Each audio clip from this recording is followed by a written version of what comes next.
The man stumbled through the courthouse doors, soaked to the bone. Thomas Baker's clothes clung to his weathered frame like wet newspapers, dripping steadily onto the polished marble. His gray beard was matted against his face, and his eyes held the hollow look of someone who'd stopped expecting kindness years ago. The bailiff grabbed his arm roughly, metal handcuffs biting into wrists that had once worn different chains, the kind that came with honor. "Move it, Grandpa. Judge doesn't like to wait." His voice carried the casual contempt reserved for society's forgotten. Beneath Thomas's torn shirt, something caught the harsh fluorescent light. A small silver chain, tarnished with age, holding what appeared to be a military medallion. Most people wouldn't notice it. Most people didn't look that closely at men like him. The courtroom smelled like old wood and fresh disappointment. The air conditioning hummed too loud, drowning out whispered conversations about weekend plans and lunch meetings. Everyone had somewhere better to be than dealing with another vagrant disturbing the peace. But some disturbances run deeper than anyone realizes. Before we continue, if you believe no one should be treated this way, type honor below, and tell me where you're watching from. This story hits different when I know who's standing with Thomas. I read every comment. The prosecutor barely looked up from his phone as Thomas was led to the defendant's table. Case number 847 on a Tuesday morning, routine paperwork. Another homeless veteran making life difficult for business owners trying to make an honest living. But Judge Sarah Coleman was different. She read every file thoroughly, even the ones that seemed straightforward. When her eyes found the defendant's full name, Thomas James Baker, her coffee cup froze halfway to her lips. That name. She knew that name. Her breathing changed as memories flooded back. Letters from Afghanistan. Her son David's handwriting, always shaky after long patrols, describing the sergeant who'd kept his unit alive through hell. "Sergeant Baker never leaves anyone behind, Mom. If something happens to me, find him. Thank him." David Coleman had made it home from his first deployment, but he'd gone back. The IED that killed him 3 years later couldn't take away the months Thomas Baker had given them. Months when her son was alive because this man had refused to let him die. Sarah's hands trembled as she stared at the broken figure before her. Time had not been kind to Thomas Baker. His face was gaunt, weathered by years of sleeping rough. His shoulders curved inward like someone protecting themselves from invisible blows. The proud soldier her son had described was buried under layers of abandonment and defeat. But it was him. The scar on his left forearm, visible through a tear in his sleeve, confirmed it. David had written about that scar in detail. How Sergeant Baker got it pulling soldiers from a burning Humvee, how he claimed it didn't hurt but rubbed it when he thought no one was looking. The bailiff announced the case. State versus Thomas Baker. Disturbing the peace, trespassing on private property. Thomas sat motionless, staring at his hands. Those hands had once dragged wounded soldiers to safety. Now they shook slightly, whether from cold, withdrawal, or simply the weight of being alive. Sarah couldn't tell. The prosecutor launched into his standard speech about repeat offenders and public nuisances. Thomas didn't react. He'd learned long ago that defending himself only made things worse. Better to accept whatever punishment came and move on. But Sarah Coleman wasn't going to let this slide. Not today. Not ever. She quietly wrote something on a piece of paper, folded it carefully, and handed it to a bailiff. "Take this to Attorney David Harrison immediately. Tell him it's urgent." The man who'd saved her son's life was about to discover he wasn't as forgotten as he believed. The prosecutor's voice grew sharper, more dismissive with each word. "Your Honor, the defendant was found sleeping behind Martinez Grocery at 3 a.m., surrounded by empty liquor bottles and disturbing customers trying to shop." Thomas flinched at the word liquor. The lie stung more than the truth would have. There had been no bottles. The police report mentioned none.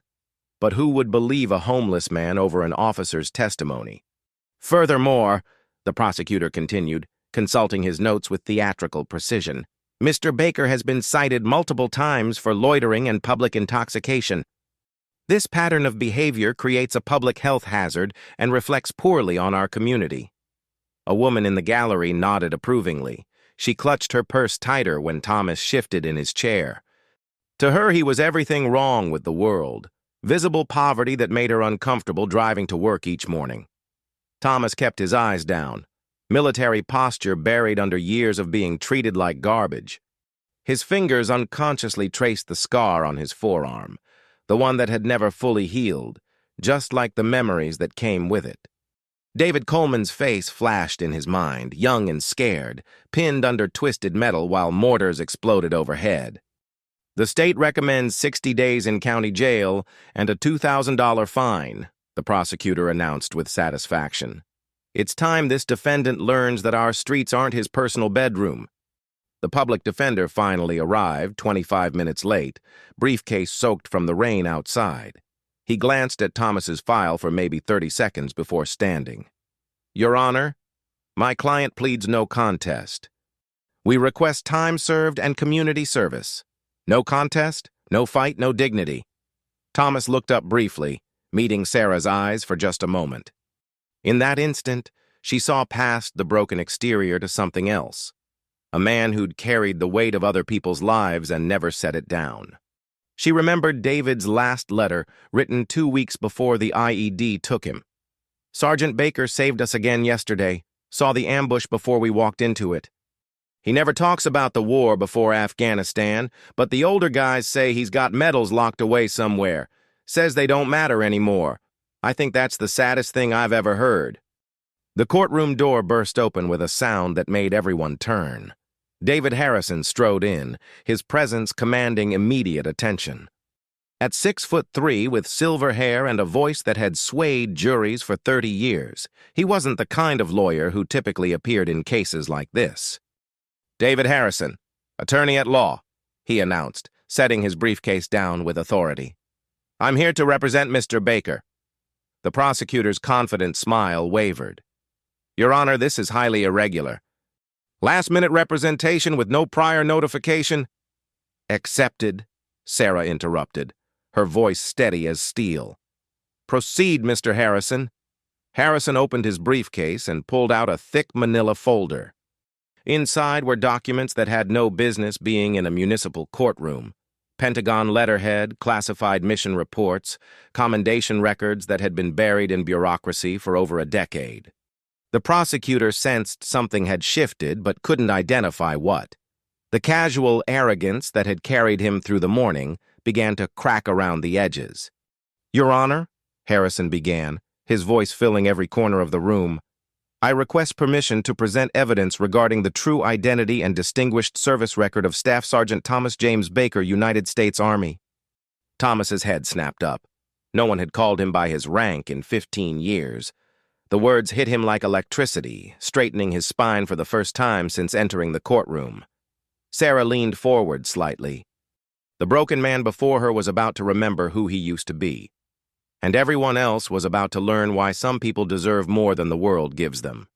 Harrison placed the folder on the table with deliberate precision. The sound echoed through the silent courtroom like a gavel striking justice. "Thomas Baker didn't just serve his country, Your Honor. He prevented the deaths of at least 8 American soldiers during multiple operations in Kandahar Province, Afghanistan, between 2008 and 2010. The prosecutor's pen stopped moving. The woman in the gallery who'd been clutching her purse leaned forward despite herself. "On March 15, 2009, Harrison continued, reading from an official military report, Staff Sergeant Baker remained in position under heavy enemy fire after ensuring the evacuation of 4 wounded soldiers, including Staff Sergeant David Coleman. His voluntary decision to maintain covering fire provided crucial time for medical evacuation and prevented additional casualties." Sarah's breath caught in her throat. She pulled out a small object from her robe pocket, a set of dog tags, worn smooth by years of handling. David's tags, the ones that had come home with his personal effects. Thomas stared at them, his face draining of color. He recognized them immediately. He'd held them once before when he'd pulled them from David's neck after the explosion that should have killed them both. Furthermore, Harrison's voice grew stronger, Staff Sergeant Baker was recommended for the Silver Star, Purple Heart, and Combat Infantry Badge. However, due to a bureaucratic transfer and administrative oversight, the paperwork was lost. He was medically discharged for severe PTSD and traumatic brain injury, then systematically forgotten by the very system he'd served with distinction. The silence in the courtroom was absolute. You could have heard a pin drop on the marble floor. Sarah stood up, something judges don't do during proceedings. She walked around the bench and approached Thomas slowly, the dog tags dangling from her fingers like a silver pendulum marking time between past and present. "These belong to Staff Sergeant David Coleman," she said quietly, her voice carrying across the room despite its softness. "My son. He wrote about you in every letter. He said you were the bravest man he'd ever known, and that if anything ever happened to him, I should find you and tell you something." Thomas looked up, his eyes filling with tears for the first time in years. "Ma'am, He said to tell you that the 23 months he lived after Afghanistan, the time he spent with his family, the fishing trips we took, the Christmas mornings we shared, all of that extra time was because of you. Every sunrise he saw was yours to give." She placed the dog tags gently on the table in front of him. Thomas stared at them like they were made of fire. "I failed him," Thomas whispered, his voice breaking. "He died because I wasn't there." "He lived because you were there when it mattered most," Sarah replied. "The IED that killed him 3 years later couldn't take away what you gave us. 23 months of my son's life that we never would have had." Thomas reached out with shaking fingers and touched the tags. The metal was warm from being close to Sarah's heart for so long. As his fingers closed around them, something shifted in his posture. Not much, but enough. The shadow of the soldier he'd once been began to emerge from the ruins of the man he'd become. Harrison opened another folder. Inside was a small blue box with an official seal. "The United States Army would like to present, albeit 15 years late, the decorations that were rightfully earned in combat." The courtroom door opened again. 2 officers in dress uniforms entered, their bearing sharp and respectful. They weren't there to arrest anyone. They were there to honor someone. The prosecutor set down his pen entirely. Whatever case he thought he was prosecuting had just become something else entirely. Something long overdue. The first officer stepped forward, his voice crisp and reverent. "The records show that on multiple occasions between 2008 and 2010, Staff Sergeant Baker distinguished himself through extraordinary heroism under enemy fire." Harrison spread out mission reports across the defense table like he was laying out cards that would change the game. Operation Enduring Thunder, March 15, 2009. Staff Sergeant Baker's unit was ambushed while conducting a routine patrol. 5 soldiers were wounded in the initial attack, including the unit's commanding officer. Thomas closed his eyes as the memories came flooding back. The sound of incoming mortars, the screaming, the smell of cordite and burning diesel fuel. David Coleman, barely 19, trapped under an overturned Humvee with blood running down his face. According to witness statements, the officer continued, Sergeant Baker moved through heavy fire to reach the wounded soldiers. Despite being wounded himself by shrapnel, he refused evacuation until all members of his unit were secured. The prosecutor looked like he wanted to object but couldn't find grounds. This wasn't a defense anymore. It was a reckoning. The operation continued for 7 hours, Harrison read from another report. During that time, Sergeant Baker single-handedly maintained defensive positions while coordinating medical evacuation for multiple casualties. His actions directly prevented the deaths of 8 American soldiers. Sarah remembered David's letter describing that day. "I thought I was going to die, Mom.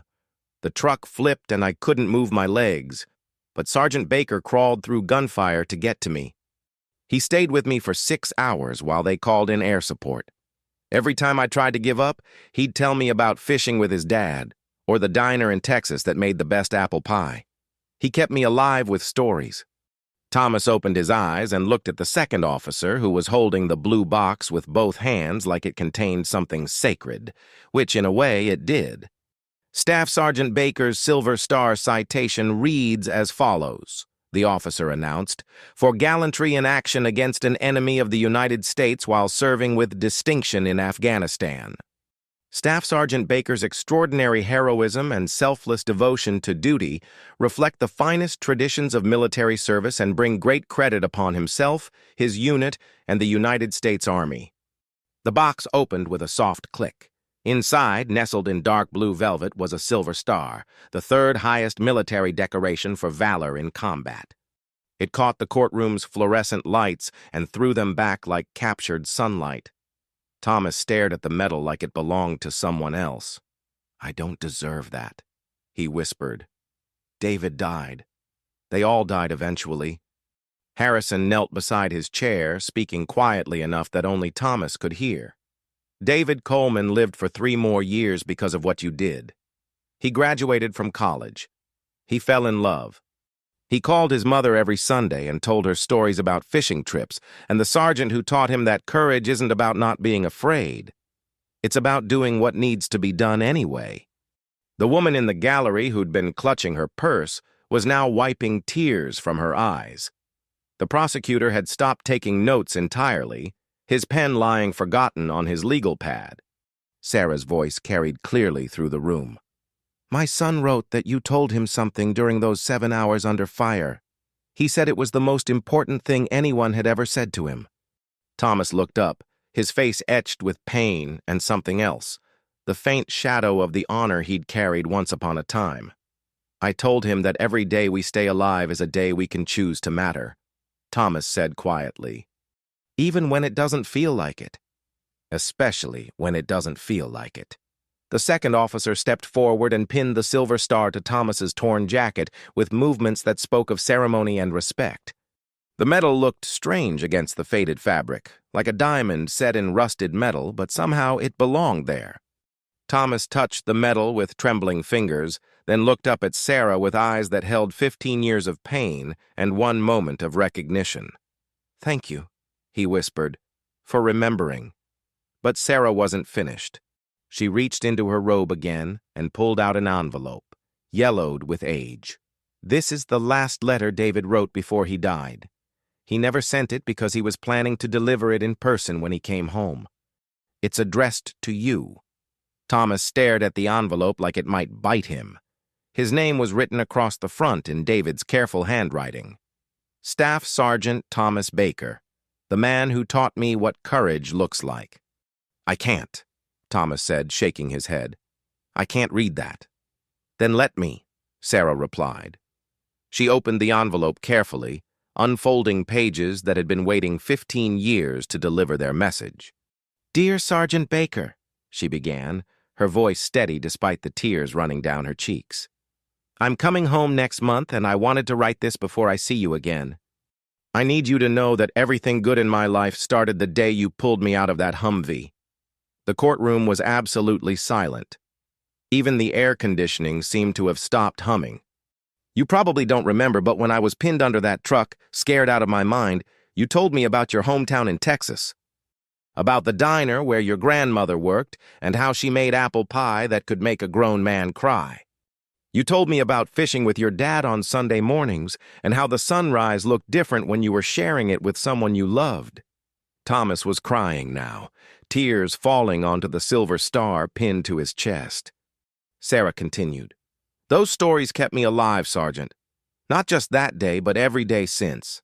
When I get scared, when I think I can't handle whatever comes next, I remember what you taught me. That courage isn't about not being afraid. It's about choosing to care about something bigger than your fear." The prosecutor had completely given up any pretense of prosecuting. He was listening like everyone else, caught up in something larger than a simple trespassing case. "I want you to know that I'm going to college when I get home. I'm going to study medicine, maybe become a paramedic. I want to save people the way you saved me. I want to matter the way you mattered." Harrison had more documents spread across the table now, benefits paperwork, medical records, housing vouchers that had been sitting in bureaucratic limbo for over a decade. "The last thing David wrote," Sarah said, her voice breaking slightly, "was this. If something happens to me over here, promise me you'll find Sergeant Baker. Tell him he's not allowed to disappear. Tell him the world needs people like him, even if the world forgets to say thank you." She folded the letter carefully and handed it to Thomas. "I'm saying thank you now, Sergeant. 15 years late, but I'm saying it." Thomas held the letter against his chest, right next to the silver star. For the first time since entering the courtroom, he sat up straight. His shoulders squared, his chin lifted. The broken homeless man was still there, but underneath him, like a photograph slowly developing, you could see the soldier he'd once been. The soldier he'd never stopped being. Harrison addressed the court. "Your Honor, all charges against Staff Sergeant Baker should be dismissed immediately. Furthermore, the state has an obligation to provide all veterans benefits that have been denied due to bureaucratic failure." But Thomas wasn't looking at Harrison anymore. He was looking at Sarah, and in his eyes was something that hadn't been there when he walked into the courtroom. Hope. Sarah stood and removed her robe, folding it carefully before setting it aside. What happened next wasn't about being a judge. It was about being a mother, a citizen, and a human being who understood debt. "All charges against Staff Sergeant Thomas Baker are hereby dismissed," she announced, her voice carrying the weight of official authority.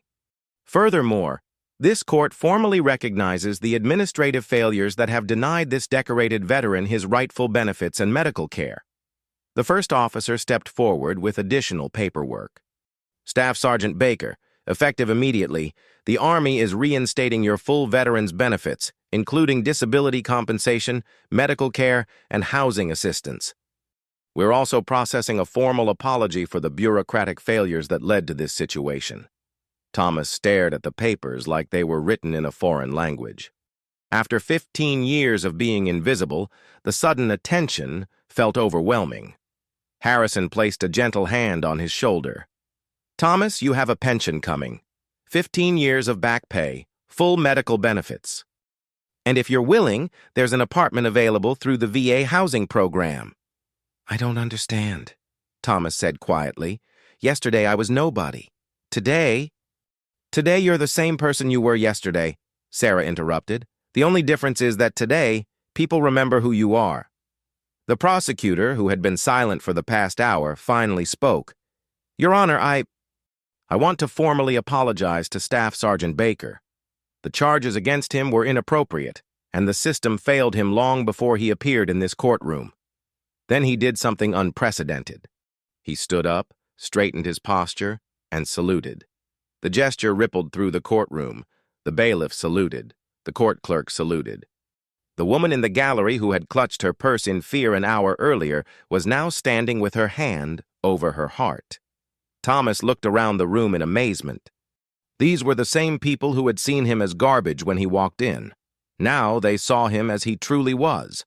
Not because he had changed, but because they finally understood who they were looking at. The second officer presented Thomas with a flag, the American flag that had flown over the forward operating base where he'd served. "This is from your brothers in arms, Sergeant. You were never forgotten by the people who mattered most." Thomas accepted the flag with both hands, holding it the way soldiers are taught to handle the colors, with respect, with pride, with the understanding that some things are sacred. "There's one more thing," Sarah said. She pulled out her phone and showed Thomas a photograph. David, in his dress uniform, smiling broadly, holding a fish he'd caught on one of their Sunday morning trips. "He did learn to fish," she said. "And every time we went, he told me stories about his sergeant who taught him that courage isn't about not being afraid. It's about choosing to care about something bigger than your fear." Thomas looked at the photograph for a long time, memorizing details. The way David held the fish with pride, the way his eyes crinkled when he smiled, the way he looked healthy and whole and alive. "He mattered," Thomas said finally. "They all mattered." "Because you made sure they did," Sarah replied. As Thomas walked out of the courthouse, he wasn't walking alone. Harrison walked beside him, discussing practical matters, paperwork, appointments, the logistics of rebuilding a life. The two officers followed respectfully behind, honored to escort a decorated veteran to his next chapter. The rain had stopped. Sunlight streamed through the courthouse windows, casting long shadows across the marble floor. For the first time in 15 years, Thomas Baker was walking towards something instead of away from it. Some heroes wear their medals on their chest. Others carry them in their hearts. But the rarest heroes are the ones who teach us that courage lives in the choice to matter, even when the world forgets to thank you for it. To everyone who typed honor and shared where you're watching from, thank you for standing with our heroes. Subscribe for more stories like this. See you in the next one.